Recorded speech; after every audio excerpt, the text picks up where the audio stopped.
Good afternoon. My name is Dr. Paul Healy. I'm the Executive Director of the Pennsylvania Principals Association. We're with one of our candidates this afternoon for President-elect. His name is Jonathan Bauer. I'm going to turn it over to him to briefly describe his background for our members. Jonathan? Hi, how are you? My name is Jonathan Bauer. I'm the high school principal of Upper Marion Area School District, the area high school in King of Prussia, Pennsylvania. I've been that for the last 12 years. I've been an educational administrator for 17 years, and I've been in the field of education for 22 years total. Recently, I've been on the PA Principals Board as our regional representative for the East 3 region for the last 4 years. Great. Thank you, Jonathan. And just for our members, just once again, just reviewing that all of the candidates for President-elect get the same 3 questions and a maximum time for 5 minutes to answer those 3. And Jonathan, I'll give you a 1-minute warning when we're getting down closer to the end of that time. Thank you. So the first question is, what strengths do you bring to the position, and what in your professional journey qualifies you for leading and supporting principals across the Commonwealth? I think the #1 strength that I have is my belief in servant leadership. That's something that I've held as a philosophy throughout my administrative career, but it's really just sort of strengthened and emboldened in the actions I've taken as a school leader. So I really believe that to be an effective leader, you have to put the needs of the community above your own personal gain or individual accomplishments and those kinds of things. You really need to understand what is it that the community needs, and you need to do that by listening. I think I have big ears, and I really do. I'm a good, engaged, active listener to what the needs of people are. And then I take action to try and meet those needs. So that's what I've done in my school career to help my own school community, my staff, my students, and the community at large.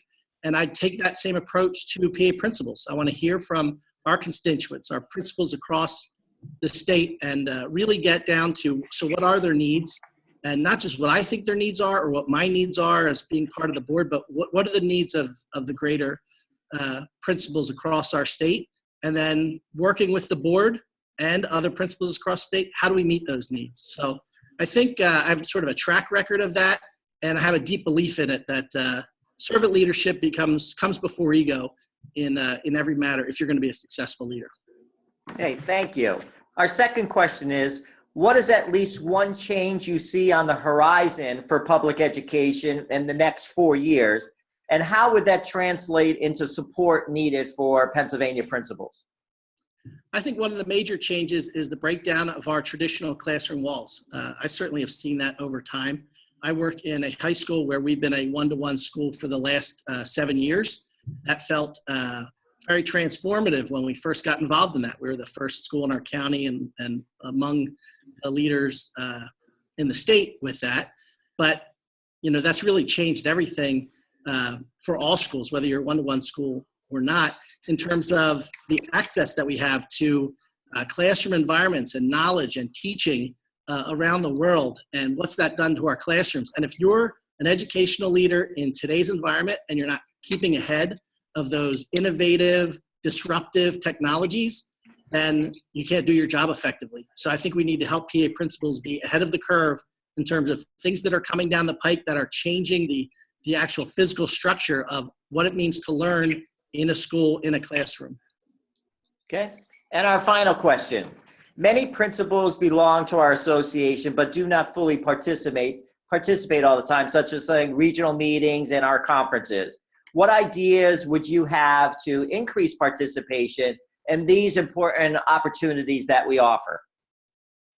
I think we have some good opportunities there, but we need to make them maybe a little bit more interactive. I think we've started as an association to use our Twitter feed pretty well, and I think we could take that even a step further to make it more interactive. Maybe polls that would give us some quick hitter information that would be useful to people back in their schools. Anything that would be useful to your time is what I access as a principal. I know that we get lots of emails from lots of professional organizations, lots of opportunities for surveys, and the things that I participate in are those that I think are valuable to my time and will bring something back to my own practice. So whatever we have, whether it's our website, our Twitter feed, or the conference or anything, there has to be that value in it. And I think to get some value, it has to be maybe more interactive than it currently is. Okay. Jonathan, on behalf of the board of directors and actually on behalf of all of our members, we want to thank you for your interest in a leadership position in the organization, and also to thank you for your continued support of our organization. So thank you very much. And I want to remind our members that please view all the videos for all three president-elect candidates and make sure you vote. Thanks again, Jonathan. Thank you, Paul. Greatly appreciate it. Thanks. Bye-bye.